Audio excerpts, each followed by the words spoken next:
First case will be Arasola v. MPG Motor Holdings. Thank you, Your Honors.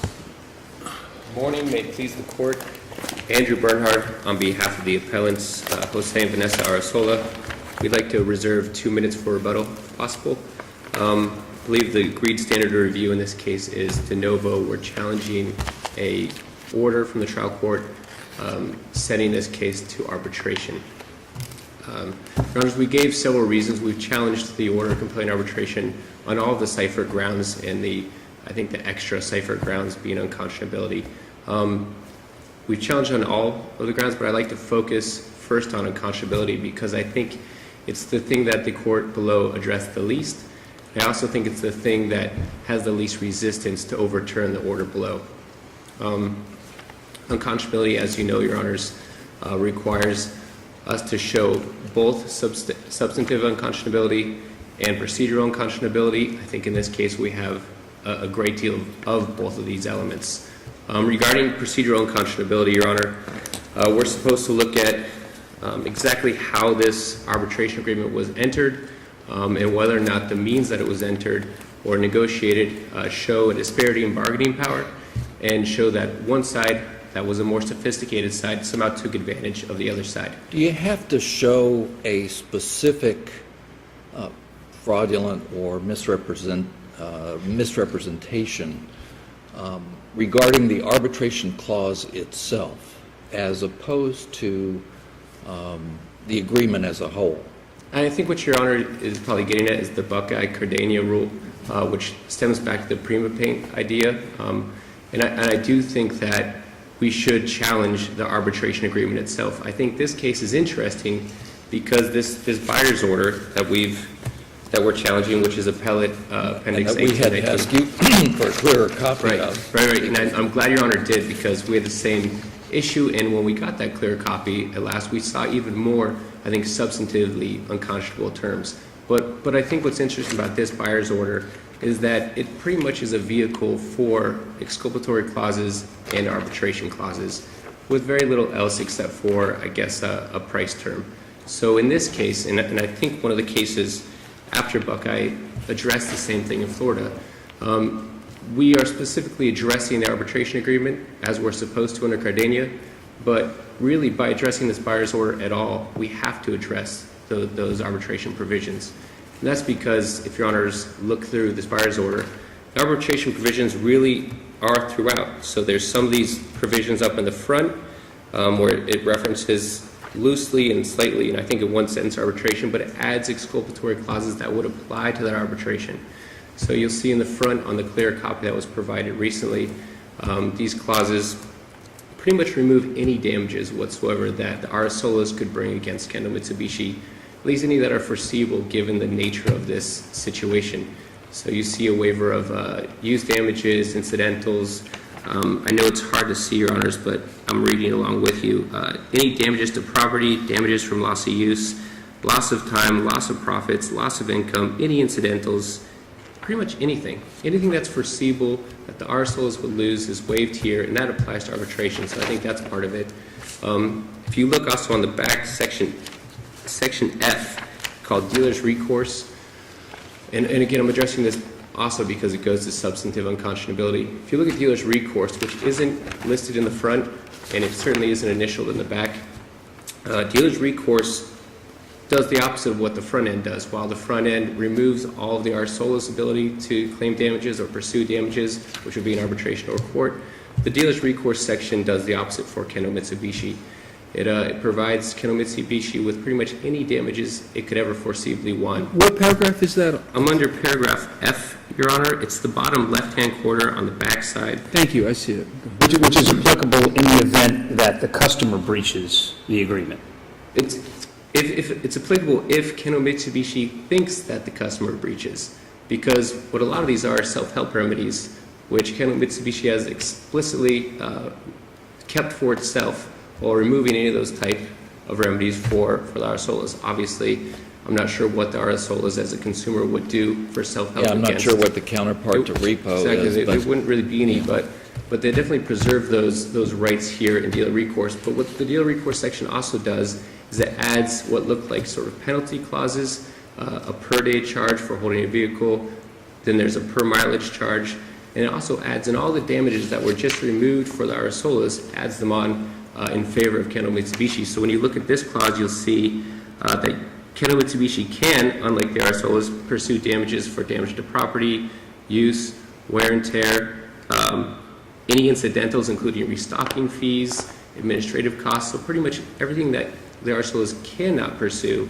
Kendo Mitsubishi can pursue in this dealer recourse section. Here's a curveball for Yeah. you. Okay. If we were to think that the arbitration clause itself should be upheld, does the arbitrator have the power to consider the enforceability of these other provisions that seem to be one way or perhaps part of a contract of adhesion? Sure. So I've seen case law where it discusses that, the court should sever the provisions or try and make some of the provisions survive. I just don't see how any of these provisions don't intertwine with each other and really become part of the arbitration agreement. Even the arbitration part itself has what I think are substantively unconscionable terms, including basically a waiver of all the usual rights that a consumer would want: class action, class arbitration, trial by jury, of course. But doesn't the contract specifically say that the issue of arbitrability is subject to arbitration? So as a threshold matter from a jurisdictional standpoint, does the trial court even have jurisdiction to go there given the fairly clear and unambiguous language of the contract? I think that's a great question. I think the first thing I would do in response is I think about what the Seifert analysis is. And that's first, validity, existence, formation; second, arbitrability; third, waiver; and then this extra Seifert analysis, which I think applies to formation, waiver, arbitrability, which is unconscionability, or any of the other contractual defenses. I say that those extra Seifert analyses go to formation, for example, because if there's procedural unconscionability, that really calls into question the meeting of the minds and the formation of the contract. So those extra Seifert analyses go to formation. Even if Your Honor doesn't look at the arbitrability, which is the second prong, I don't think that there's that same delegation to the arbitrator of existence and formation. Now there is, as Kendo Mitsubishi has pointed out, there's a provision down in here, down in this maze of print at the very bottom that says that this arbitration agreement shall be interpreted pursuant to the FAA. Again, whether or not that's paragraph H8. That's paragraph H8. That's correct, Your Honor. The agreement is subject to the FAA. And it thereby, I guess, incorporates the entire FAA. And the argument of Kendo Mitsubishi is that it thereby delegates the determination of validity, at least, to the arbitrator. But a lot of the cases that I've seen in Florida, and even some of the federal cases, have said, listen, there is a difference between formation and validity, and it's important to check those differences. Unconscionability, and in particular procedural unconscionability, isn't a question of validity, which I think we can think of expiration of term, maybe there's been a subsequent modification. I think that's validity. What the cases say is that formation can be undone by procedural unconscionability. So even if there's a delegation under these terms, I don't think that it delegates away formation questions. And of course, when we really think about it in a practical sense, it wouldn't make any sense to do that. If really an agreement like this, or if the Cardenio rules said that the entire question of formation is delegated to the arbitrator, then I'm not sure how that would work in the trial court at the first instance. So we would file a lawsuit. The other side would file a motion to compel, because the question of formation altogether is gone over to arbitration. That motion filing alone, I guess, would send it directly over to arbitration. That's not how it works. I don't think any of the cases interpreting arbitration provisions, including Cardenio. So you're at the end of your regular time if you want to keep rebuttal. Thank you, Your Honor. Again, I think because unconscionability is the path of least resistance, I think there's no real disputed issues to the unconscionability substantively and procedurally in this contract. I request that Your Honors reverse the trial court order compelling arbitration and send us back. Thank you. Thank you. Good morning, Your Honors. May it please the Court. Craig Blinderman on behalf of the appellee. Your Honor, I agree with my opposing counsel that the procedural and substantive unconscionability argument is an important one for the court to review, but I want to start off, if I may, with the procedural unconscionability aspect of this, because as the court is well aware and the case law is extremely clear, you have to have both prongs in order for something to be unconscionable as far as a contract goes. So opposing counsel discussed the substantive, but he didn't have an opportunity to look at the But before you go procedural. there, do you agree with the appellant that the unconscionability component goes to even the pre-threshold matter, and that is to formation? I agree that the unconscionability would potentially go to formation, yes. So that would be a determination that the trial court would make as opposed to the arbitrator? That's where I disagree respectfully with opposing counsel, because I believe that the Cardenas case and the Concepcion case put that onus, and the statute, which was, I think, is 682.02, now have codified that so that that becomes something that the arbitrator is going to deal with. So What is something that the arbitrator is going to deal with? the arbitrator is specifically? going to have to look at this the same way that the court would look at it. He would be able to make, opposing counsel would be able to make all the exact arguments that he would make to a trial court, he would have to make to the arbitrator. Was there a formation of the contract? Is there a unconscionability, both substantive and procedural? Was the contract abandoned? That's an excellent question, Judge. And that- No, but what I'm asking is, would that be subject? Yes. Does the arbitrator have, if we upheld this ruling, would the arbitrator, you're indicating, if I got it right, if we upheld this ruling, the arbitrator could examine the contract for whether there's procedural unconscionability, whether there's substantive unconscionability, whether the contract was abandoned? I agree with you, yes. That would be the appellee's position, that all of the things that the appellant are complaining of should be properly before the arbitrator for determination. But wouldn't that presume, counsel, that the formation was established? Because absent the formation, you wouldn't even have an arbitration provision. If I understand the appellant's argument is that, I guess, initial, even pre-threshold determination as to whether there was even a contract here that was formed has to be determined first because Section H doesn't even apply if there was no formation.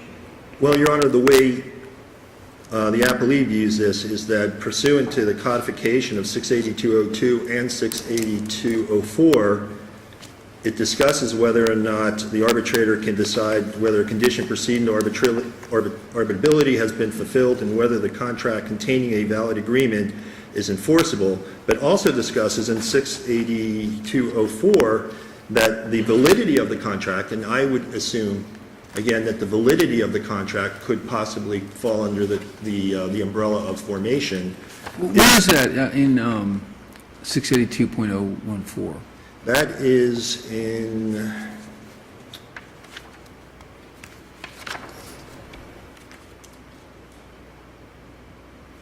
Just the general provision in one? just the general provision in Party to an statute. agreement to arbitrate may waive rights, but then it lists rights that cannot be waived.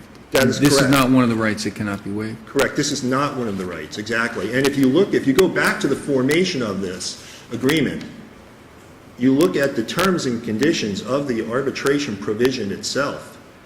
It's comprehensive. It clearly states that the issue of validity is for the arbitrator's determination. And I don't have to stand before this court and recite a litany of cases that say that parties are free to contract the way that they see fit. And if you take the substantive and procedural component of unconscionability out of this, and I believe that we would prevail in front of either a court or an arbitrator on that issue, you have what's left is parties contracting to the purchase of an automobile, and it's clearly these terms and conditions are clearly enforceable, including the fact that the validity of this contract would be for an arbitrator's determination by the agreement of the parties. Your Honors, let me put this in a Where is that, by the way, in the, I'm sorry to interrupt, in the arbitration agreement, it would be H paragraph what? Let me That says whether a dispute is arbitrable will be subject to arbitration. Excuse me one second, Your Honor, and I'll find that for you. I mean, is that in the provision K, which refers to the Federal Arbitration Act?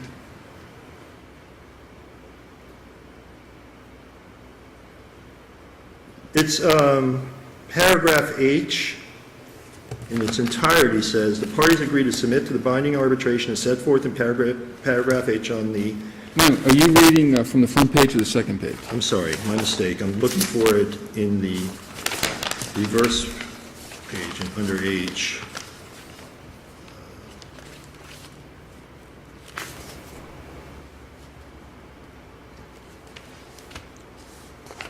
I mean, it's eight, H has 8 numbered paragraphs. Yeah, I understand that, Judge. I'm trying to see if I can find it. It's quite lengthy.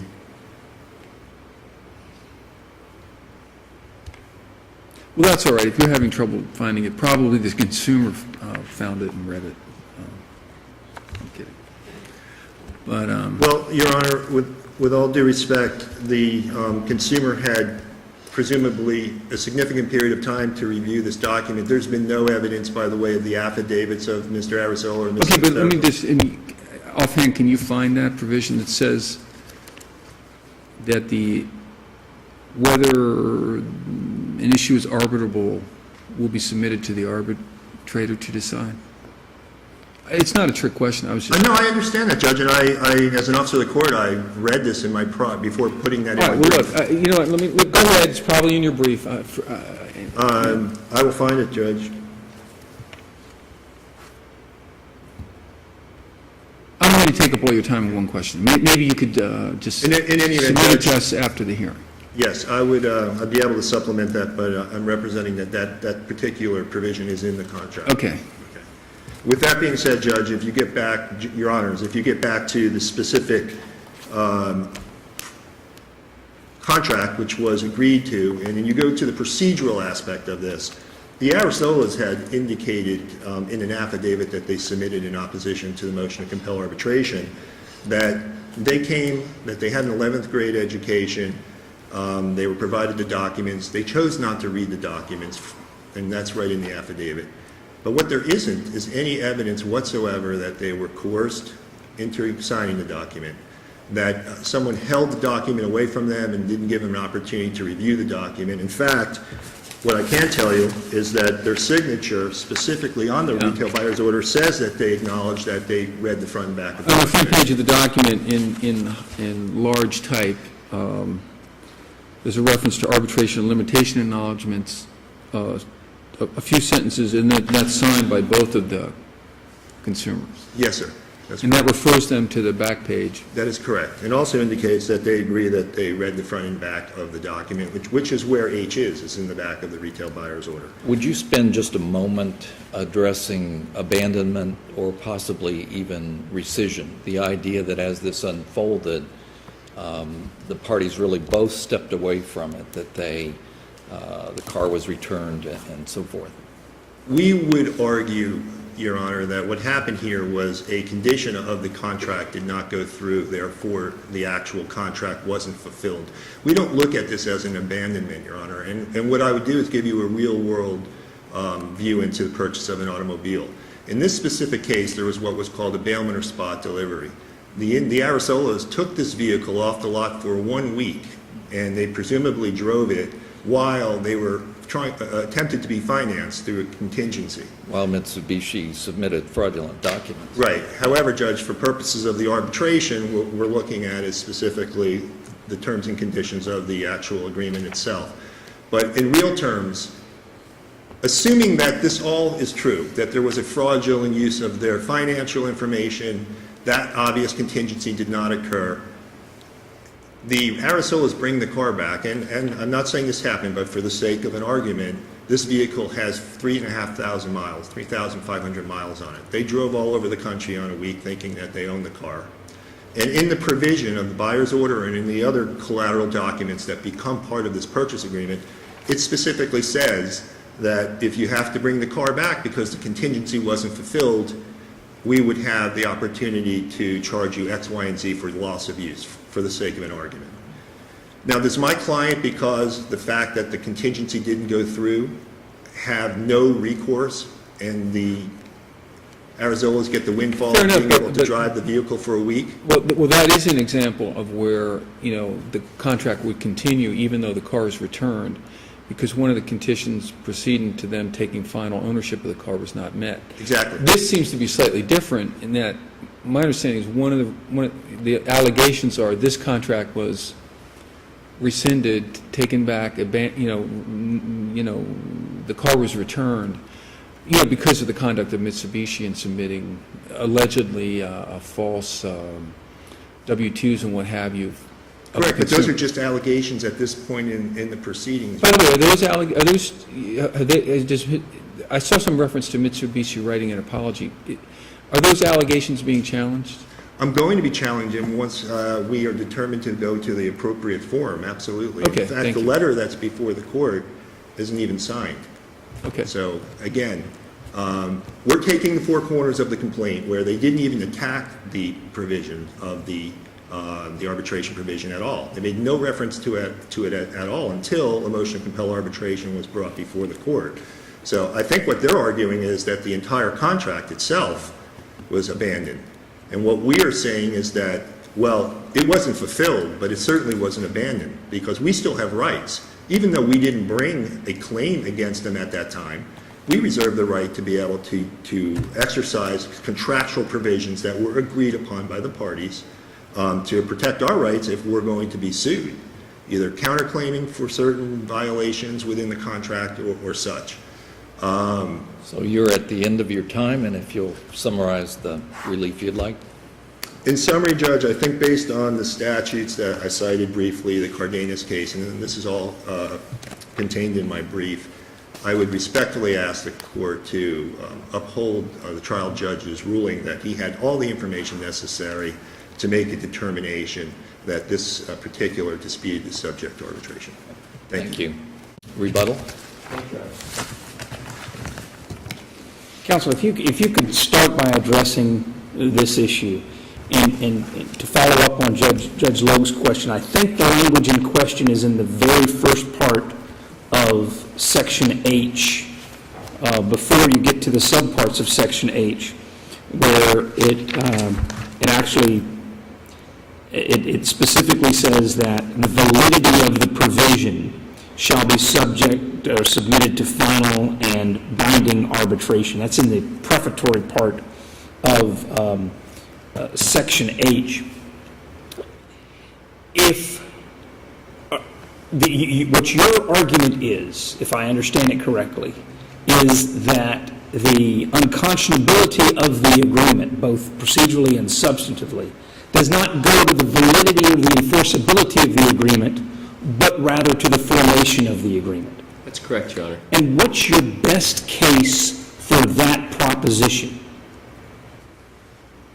I've cited numerous cases on the distinction, and I don't think there's a best or worst. I think that all those cases say the same thing. They just say there is a distinction between validity and formation. I think that even if we go to the worst case, which is the Concepcion case, Your Honor, which is cited by opposing counsel, even that Concepcion case states that the courts must place arbitration agreements in line with contract principles, including unconscionability, that the Section 2 savings clause in the FAA allows for an unconscionability defense, and that's at 1748, and that if you are going to prohibit that type of determination at the first instance, then you have to show why that unconscionability allegation somehow defies the purposes of the FAA. So assuming you're correct, and that this determination on unconscionability going to the formation of the contract is a determination that the trial court must make, is it if we were to reverse and remand, as you suggested in the first part of your oral argument, would we remand for an evidentiary hearing, or is that determination made purely based on the four corners of the agreement, the two prongs of unconscionability? Sure, Your Honor. I think that at the very least you remand for an evidentiary hearing, because I think the procedural unconscionability, as this court was discussing in a recent case of DePrince versus Starboard, this court was talking about how procedural unconscionability is so fact-intensive that the court must really examine almost every aspect of what happened during the procedure leading up to an agreement. So I think at the very least, under that idea of procedural unconscionability, you'd have to have an evidentiary hearing to flesh that out. So anytime a motion to dismiss or a motion to abate based on or based on a arbitration provision, the existence of an arbitration provision, is challenged on unconscionability grounds, it then is incumbent upon the trial court to conduct a full-blown evidentiary hearing looking at all the circumstances that would go into those issues. That's my understanding, Your Honor. Every case I've looked at that's made this determination, in the procedural posture either had an evidentiary hearing in it, or it was returned back to the trial court to hold that evidentiary hearing. Opposing counsel mentioned that there's been a change in the law recently. The only case I've seen come down on this issue since still had an evidentiary hearing. So my understanding is every time there's that type of challenge, there should be an evidentiary hearing. All right. And in conclusion? Again, Your Honors, because I believe unconscionability is undisputed, I think that the difficulty of finding these terms, the maze, et cetera, goes to procedural. The nature of the terms goes to substantive. I request that this court reverse the trial court's order on unconscionability grounds. Thank you. Thank you both.